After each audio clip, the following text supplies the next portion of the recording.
Back to another episode, my lords, ladies and gentlemen. Thank you for tuning in. Thank you for stopping by to the final episode before Christmas. It is a week today, so if you celebrate it, Merry Christmas for a week today. And if you don't, Happy Thursday for a week today. That's all the same here.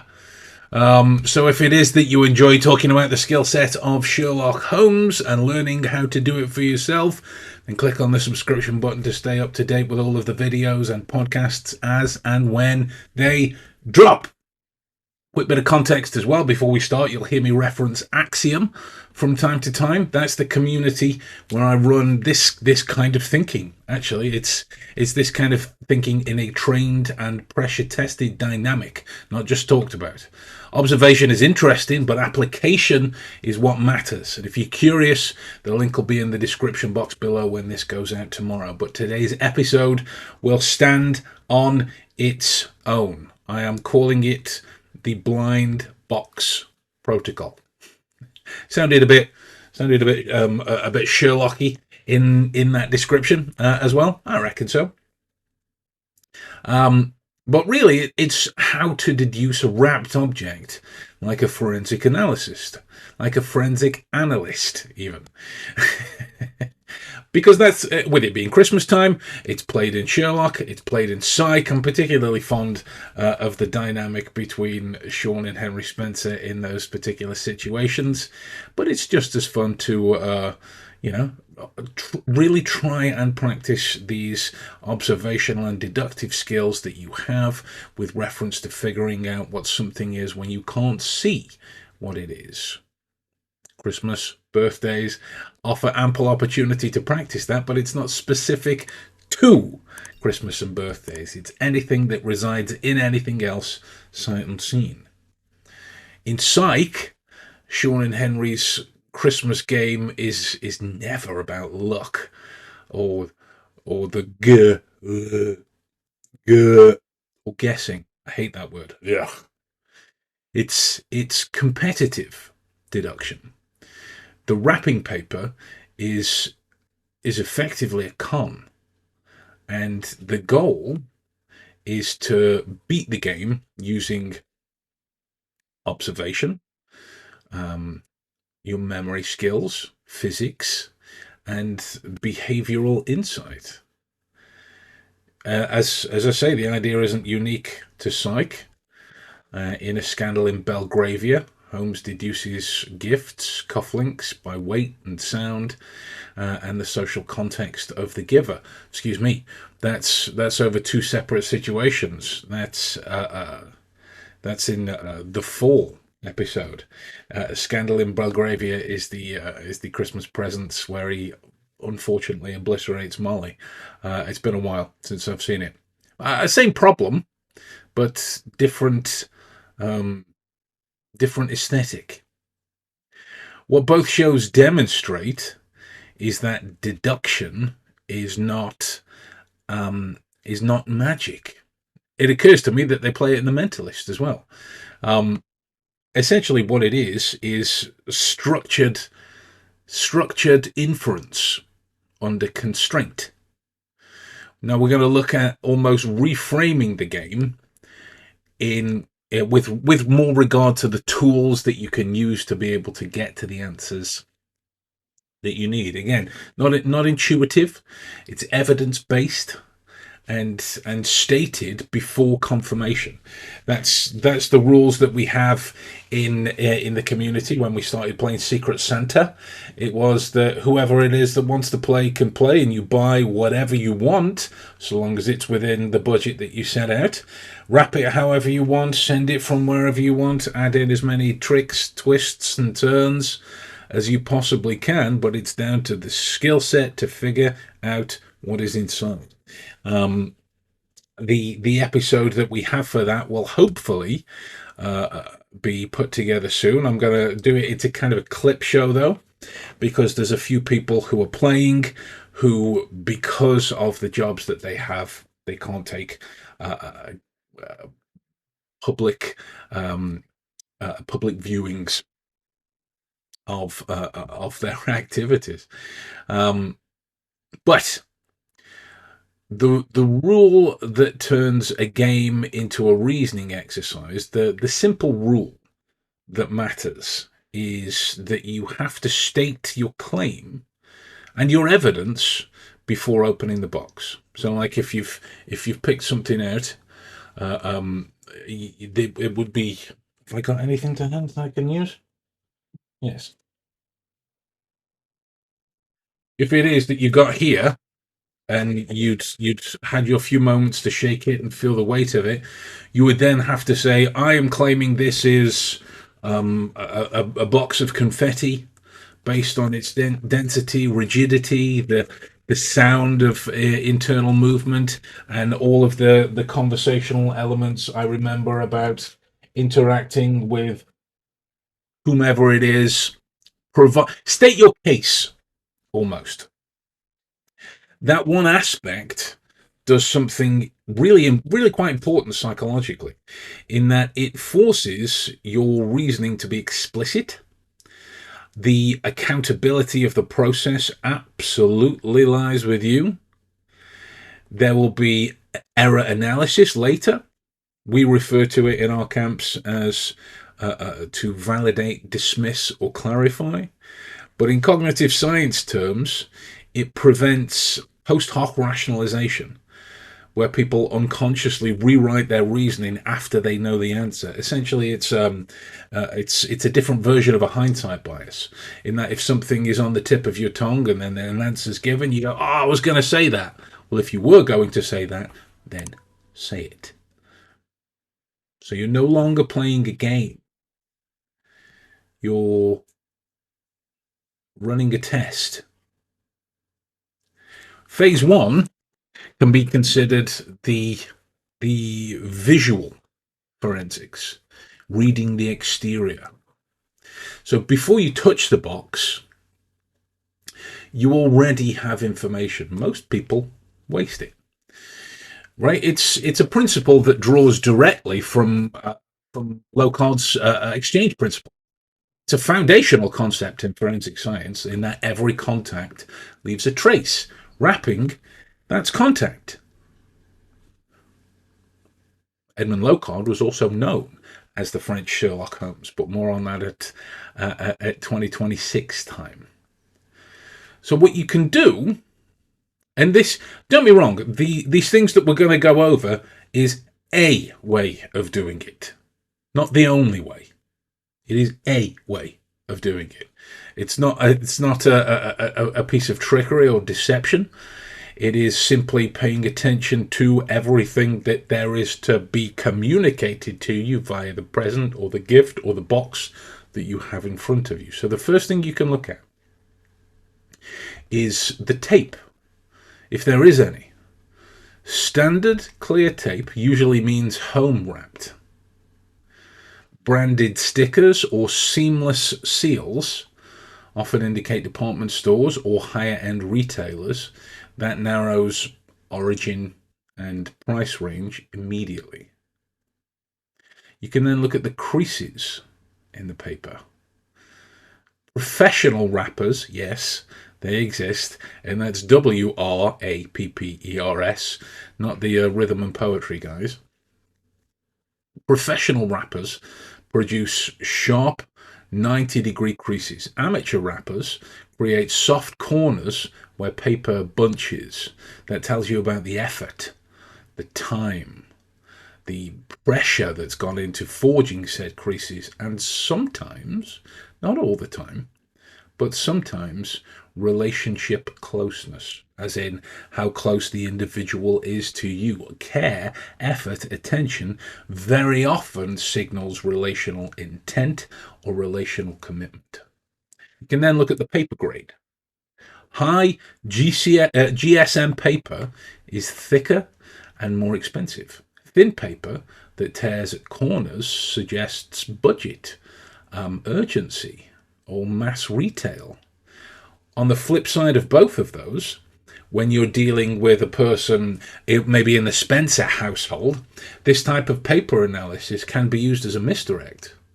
If you know that you have $10 to $15, or we have £10 to £15 as a budget for the present that you're buying, you could spend a lot of that on the paper and put nothing in the box, right?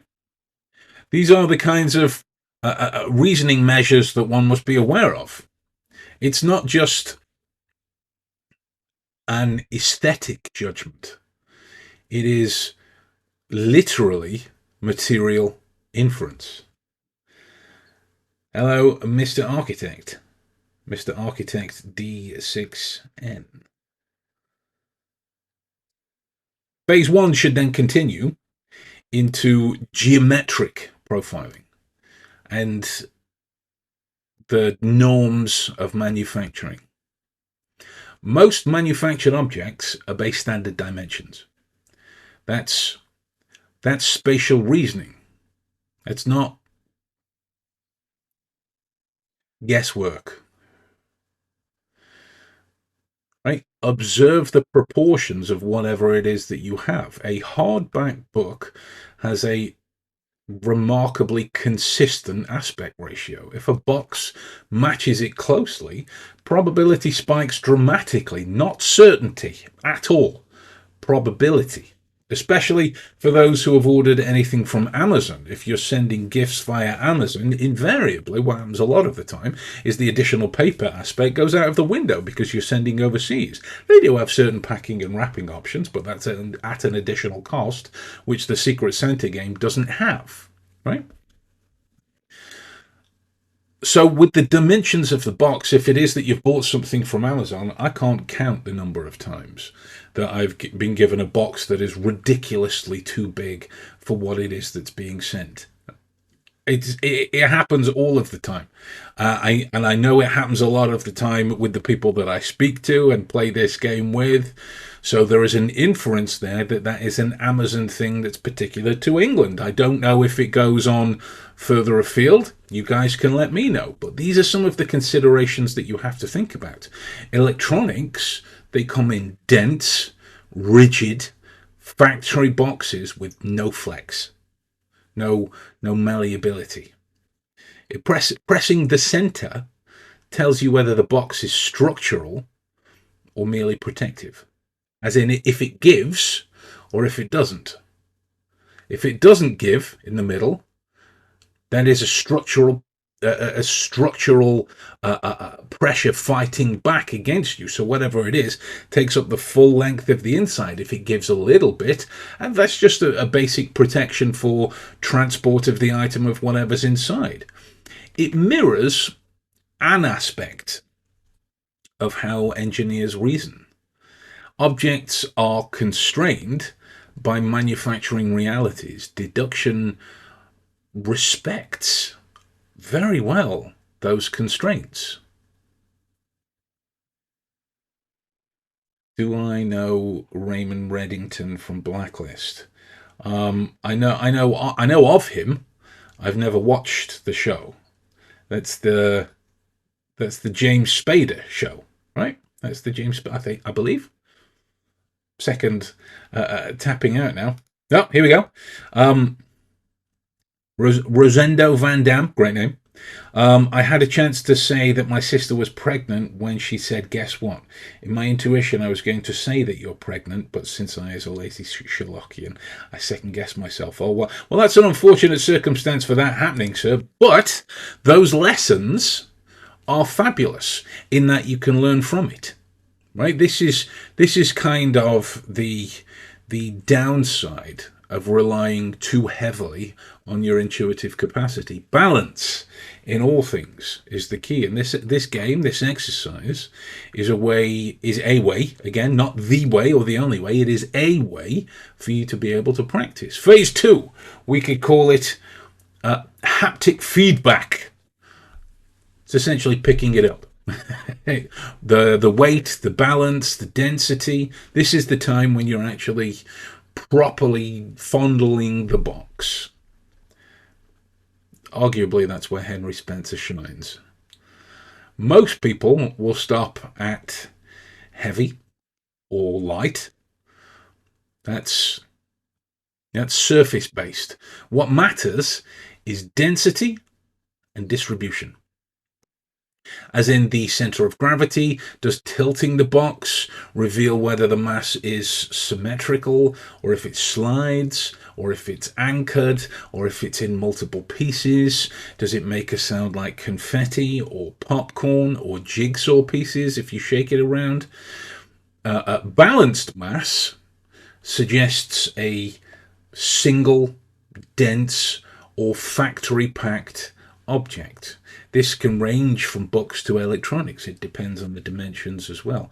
Sliding mass suggests that the items are loose. Or clothing. An anchor point suggests asymmetry. So these might be mugs or tools or something with a handle. It relies primarily on proprioception. That's the body's ability to sense position and movement. It's a real sensory system. It's not intuition. The same system that you use to walk around your house without constantly looking at the floor is the same proprioceptive system that is engaged here. It is your awareness of the environment, and again, we can push this out to awareness en masse. So when you pick up items to play with and fiddle with, are there certain aspects that take primary focus here, like this is a Rubik's cube for the blind, so it's do you focus on the shapes that are on the top, or the way that the Rubik's cube feels in terms of the separate squares that hold each of the 9 elements together? Or when you pick it up, do you get a sense for its weight every time? Do you get a sense for its sound every time in terms of the plastics? This is how you can really start to expand your awareness of things. I've played this game for so long that from the weight alone of most things, without really examining the box, let me tell you a story.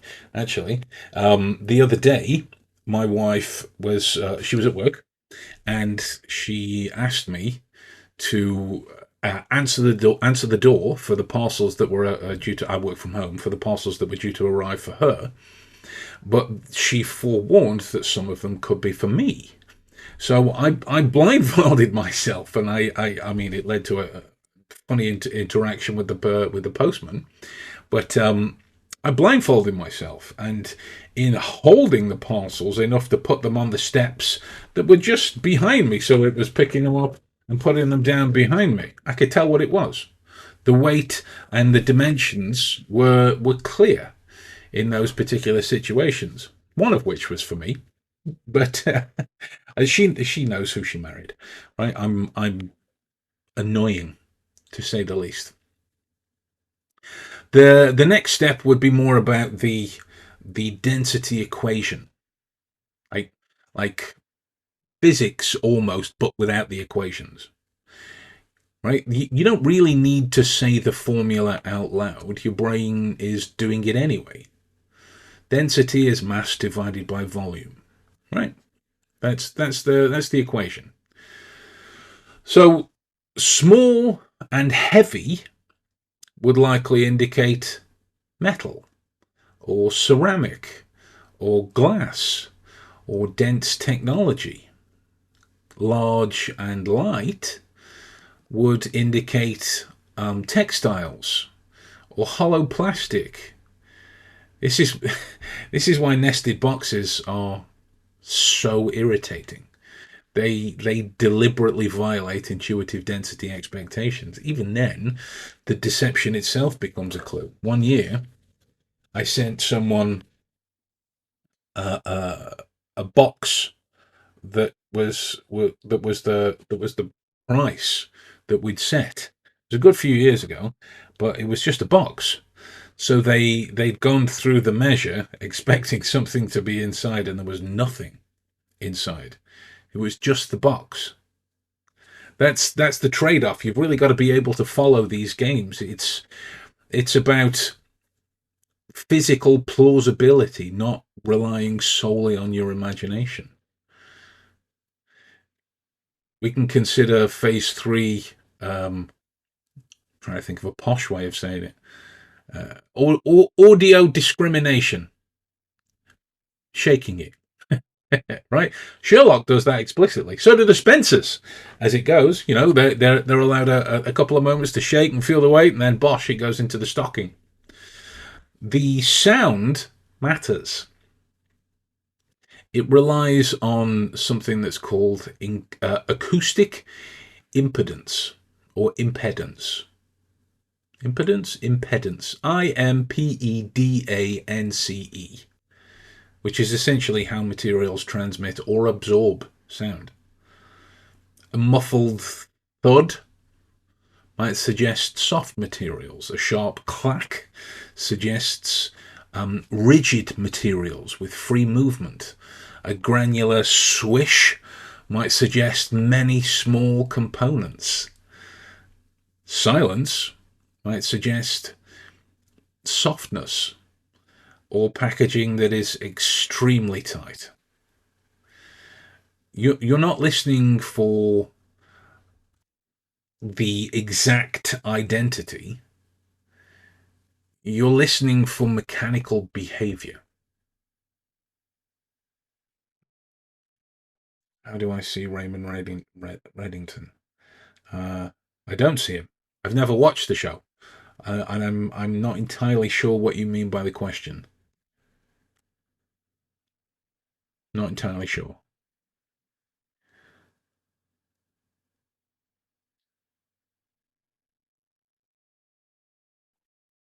A fun book I half read was Sherlock Holmes and the Island of Dr. Moreau.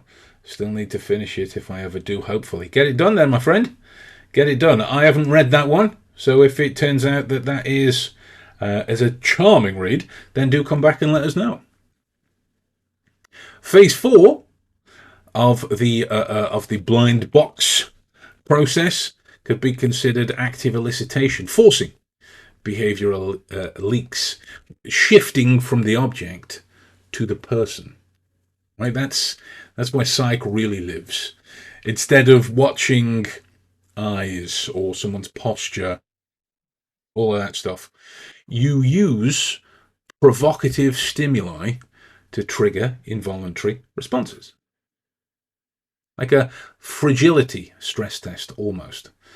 You could briefly fumble to trigger the visceral flinch response in the individual. If the object is fragile, the amygdala reacts before conscious control kicks in. A gasp, a reach, or a wince might suggest breakable. A calm response might suggest durability. That is a subcortical response. You can't fake it reliably, anyway. You could then use the false premise, which is essentially using correction as intelligence. It draws from cognitive dissonance and correction bias. It's summarized by Cunningham's law, in that people have a strong urge to correct information by confidently stating a likely false claim. Or I can tell it's the cast iron pan I wanted, or I can tell it's the Deadpool Christmas jumper I wanted. You force the giver to narrow the field when they react. It's not that heavy, removes the iron. It's not for the kitchen, removes the category. Keep guessing, suggests proximity. It's not an interrogation of sorts. It's more elicitation, and these are elicitation points that have been around for decades. Decades.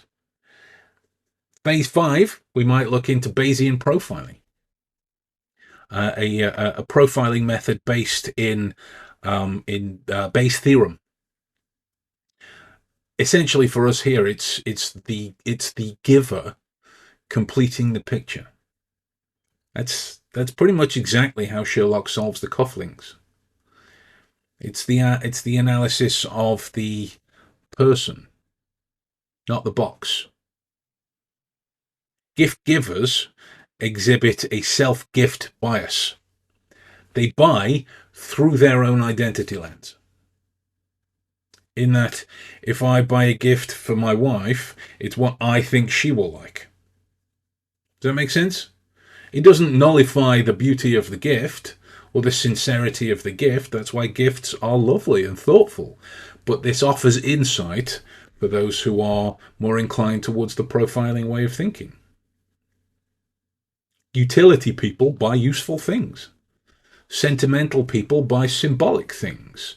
Novelty people buy clever things. Thoughtful people buy things that mean a lot to the individual. And then essentially you're updating probabilities as the evidence accumulates. The budget sets the price, sets the frame. There are certain things that you can and cannot buy if the budget is clear.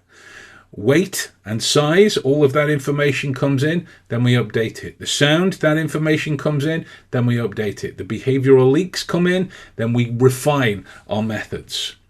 That is Bayesian inference, just without the maths.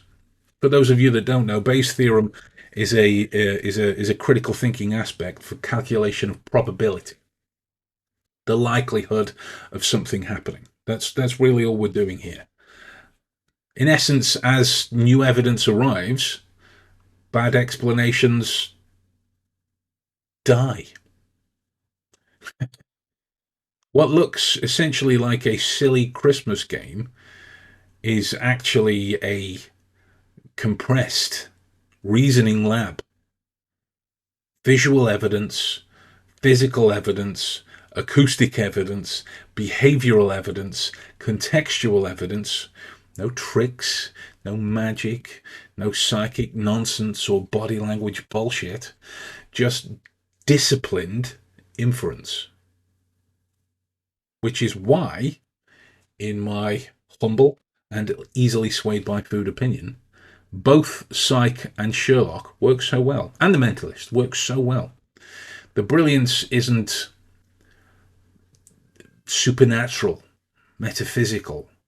It's structured thinking under uncertainty. And don't get me wrong, I'm very well aware that these are fictional things, but these types of games offer an ability to practice the reality of what it is that's being communicated.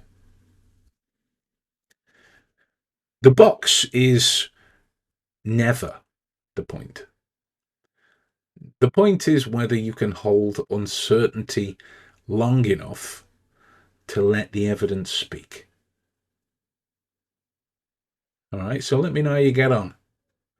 Maybe you can turn your Christmas fun into an extra chance to practice these skills.